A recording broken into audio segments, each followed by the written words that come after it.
tidak mencapai tujuan dan keinginan kita untuk menjadikan kualitas pendidikan kita ini bermutu. Kalaupun Bapak Ibu harus tepat sasaran, harus tepat waktu, harus jujur, harus terbuka, akuntabel dan seterusnya, yes, itu harus.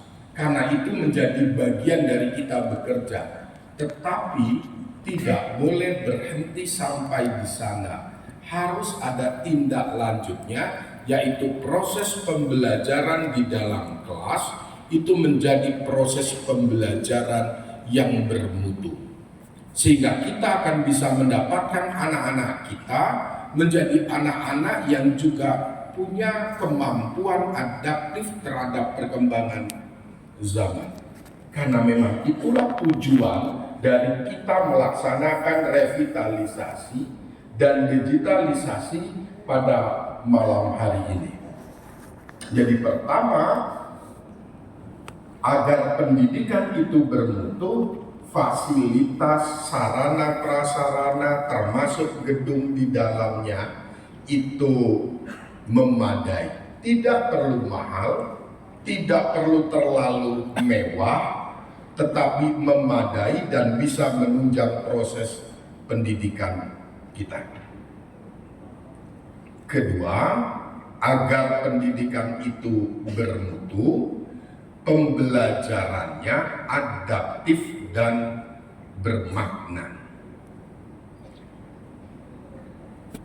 Bapak Ibu yang saya hormati, realitas di depan kita tentang proses pembelajaran yang dihadapi oleh anak-anak kita pasti jauh berbeda dengan apa yang kita hadapi dulu. Jauh berbeda. Dulu tentu tidak punya handphone, tidak punya internet, bergaul dengan teman-teman sekitar, tetapi anak-anak kita sekarang yang dihadapi adalah HP, handphone, internet, yang radius pergaulannya tidak hanya sekolah dan teman sekampung saja, tapi sudah lintas batas negara, lintas batas benua. Yang detik ini dia tahu dengan apa yang terjadi di tempat lain. Dan jika tidak dikontrol dengan baik, maka dia bisa mengakses apapun yang belum tentu sesuai dengan ranah pemikiran dan perkembangan anak-anak kita. Kalau gurunya tidak adaptif terhadap perkembangan zaman, maka akan tertinggal oleh anak-anak kita. Saya punya pengalaman beberapa waktu yang lalu, Bu Popi. Keponakan saya kelas 4 SD dikasih oleh orang tuanya handphone. Yang salah memang orang tuanya. Lalu keponakan saya itu buat status di WA tentang cinta, tentang putus cinta. Betapa menyakitkannya. Buatlah status WA, dibaca oleh orang tuanya, lalu di screenshot oleh orang tuanya, dikirim ke saya. Ini gimana Kementerian Pendidikan? Yang disalahin kementerian loh, Pak Jokowi. Screenshot kirimis ke saya. Saya bilang silahkanlah dinasehati gitu anaknya supaya dan seterusnya lah. 2 minggu berikutnya ibunya WA saya, alhamdulillah Pak D, keponakan sudah tidak ada buat status yang aneh-aneh lagi. Saya cek, saya screenshot, saya kirim ke ibunya. Ini karena orang Jawa, saya sampaikan, dihapusi anakmu, dibohongi anakmu. Ternyata ibunya itu diblok statusnya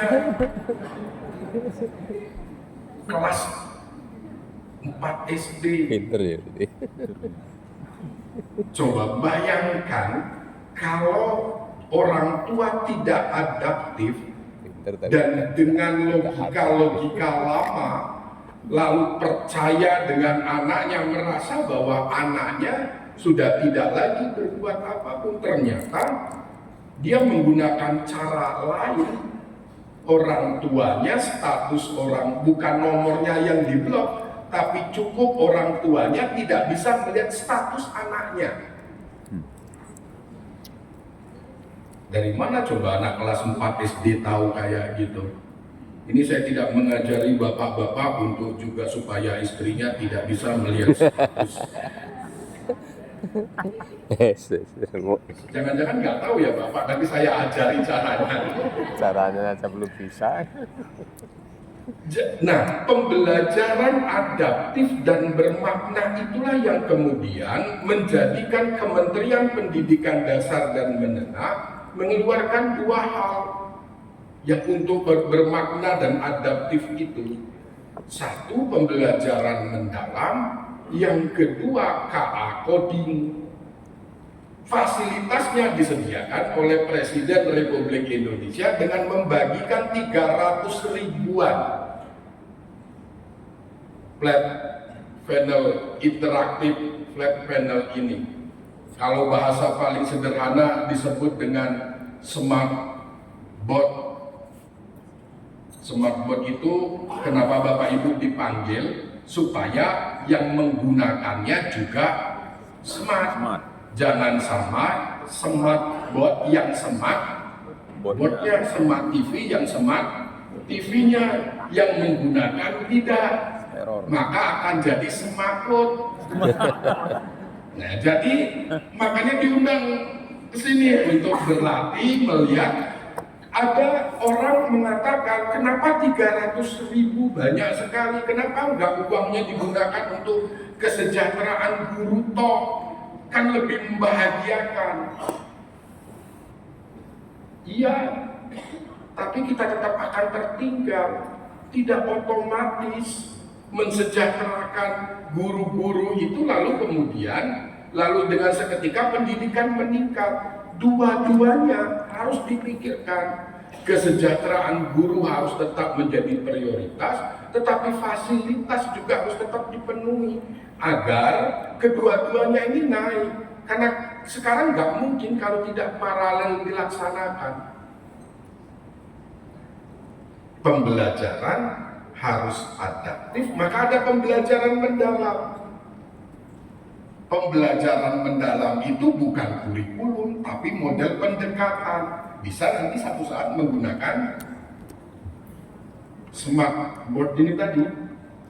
Yang dua-duanya smart, boardnya smart dan yang menggunakan juga smart.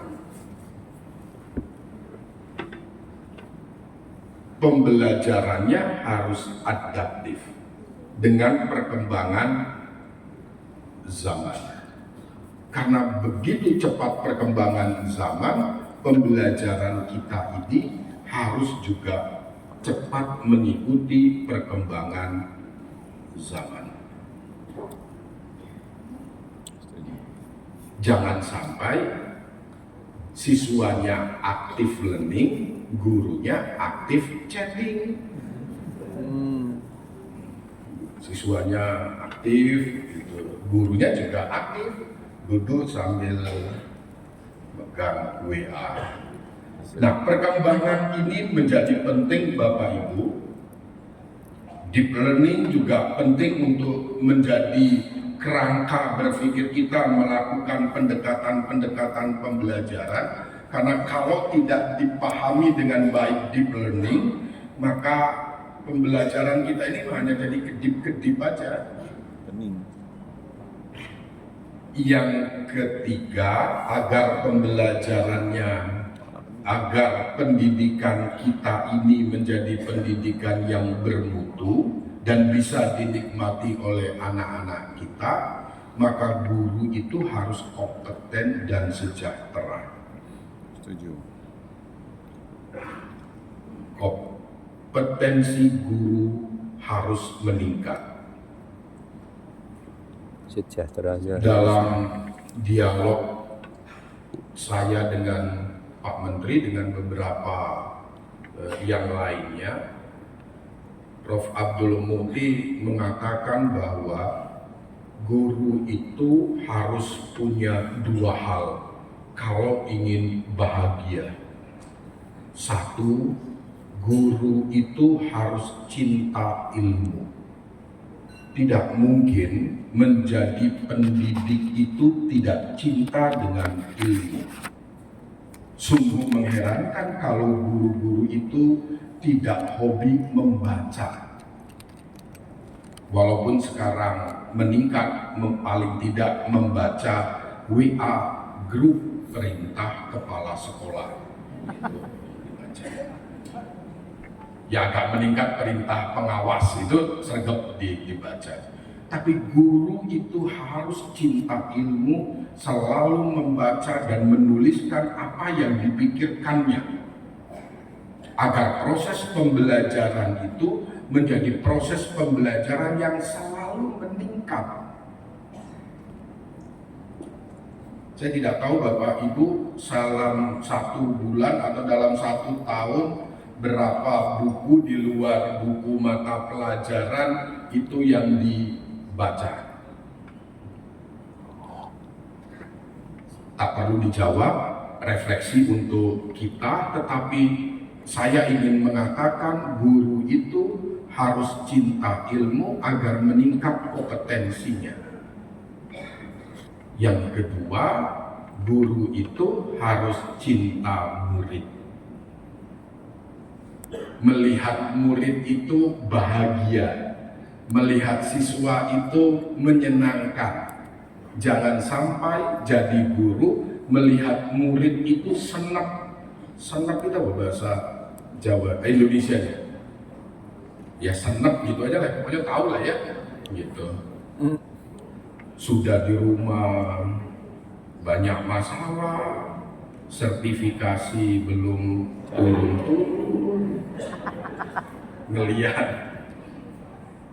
Kok tahu Pak, karena saya ini guru sama dengan Bapak Ibu sekalian. Saya guru matematika. Jadi cinta murid itu membahagiakan. Kalau dua ini dapat, maka kita akan menjadi pendidik yang sangat membahagiakan. Menjadi pendidik yang bisa mendidik anak-anak kita. Bapak Ibu yang saya hormati, saya tidak ingin berlama-lama karena mungkin sudah 8:30, mungkin masih ada agenda yang lain. Dan juga menurut perintah Pak Menteri, 7 kebiasaan anak Indonesia hebat, terutama kebiasaan yang ke-7. Tidur cepat. Tidur cepat. Kalau saya berlama-lama melanggar ketentuan Pak Menteri. Sebagai staf khusus saya harus menegakkan aturan yang diberikan oleh Pak Menteri. 7 kebiasaan anak Indonesia hebat. Paling akhir, Bapak Ibu sekalian, ini pandangan saya, orang yang kebetulan beragama Islam. Bukan kebetulan maksud saya, beragama kok kebetulan. Saya orang yang beragama. Dalam pandangan saya, menjadi seorang guru itu atau pendidik atau yang berkecimpung dalam dunia pendidikan termasuk di kementerian, itu selain memang pekerjaan dunia untuk mencari kehidupan dunia, tetapi sekaligus melaksanakan perintah Tuhan. Dia menjadi manusia yang mengambil peran untuk melaksanakan perintah Tuhan. Salah satu perintah Tuhan adalah jangan sampai di belakang kita ada generasi-generasi yang lemah. Bahasa agamanya, jangan sampai ada zuriatan diafa, generasi-generasi yang lemah. Bahasa lainnya, kita mengambil tugas dan mengambil tugas yang diperintahkan oleh Tuhan untuk menjadikan generasi-generasi kita menjadi generasi-generasi yang kuat, menjadi generasi-generasi yang tangguh. Oleh karena itu, saya berharap kepada kita semua, termasuk diri saya sendiri dan Bapak Ibu sekalian, untuk mari dengan ketulusan hati dan keseriusan kita untuk menjadikan anak-anak kita ini menjadi anak-anak yang tangguh, tentu dengan niatan-niatan yang baik. 2035 kita akan masuk bonus demografi yang 68,1% penduduk Indonesia akan ada manusia-manusia berada pada usia produktif.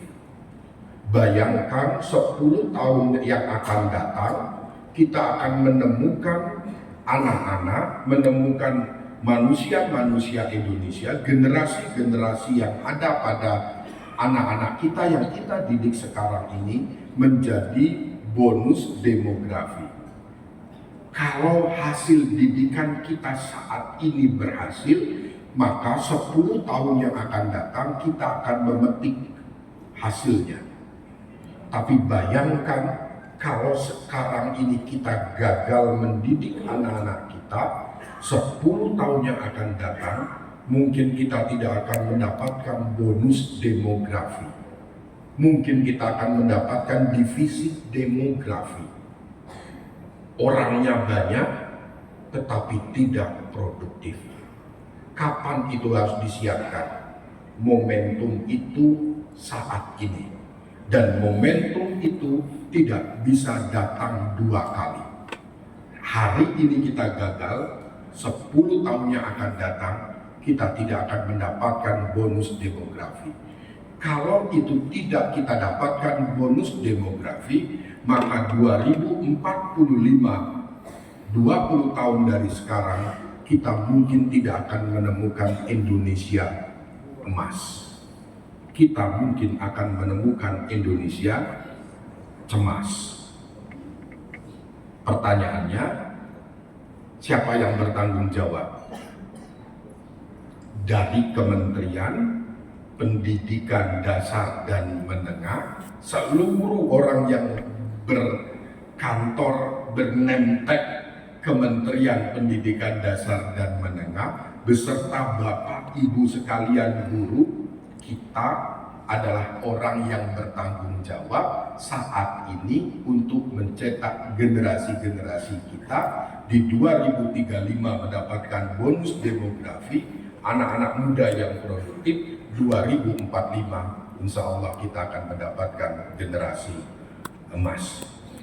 Saya kira itu yang bisa saya sampaikan. Dengan izin Bapak Ibu sekalian, maka saya nyatakan secara resmi, ini kalau pejabat baru nggak apal ya, bimbingan teknis program revitalisasi satuan pendidikan tingkat SMP tahun 2025 saya nyatakan dengan resmi dibuka. Terima kasih Bapak Ibu sekalian. Nasrul minallah fakun qarib wa basyiril mu'minin. Assalamualaikum warahmatullahi wabarakatuh. Waalaikumsalam warahmatullahi wabarakatuh. Kami ucapkan terima kasih kepada Bapak Arif Jamali, SPD NPD, atas arahan dan dibukanya kegiatan ini secara resmi.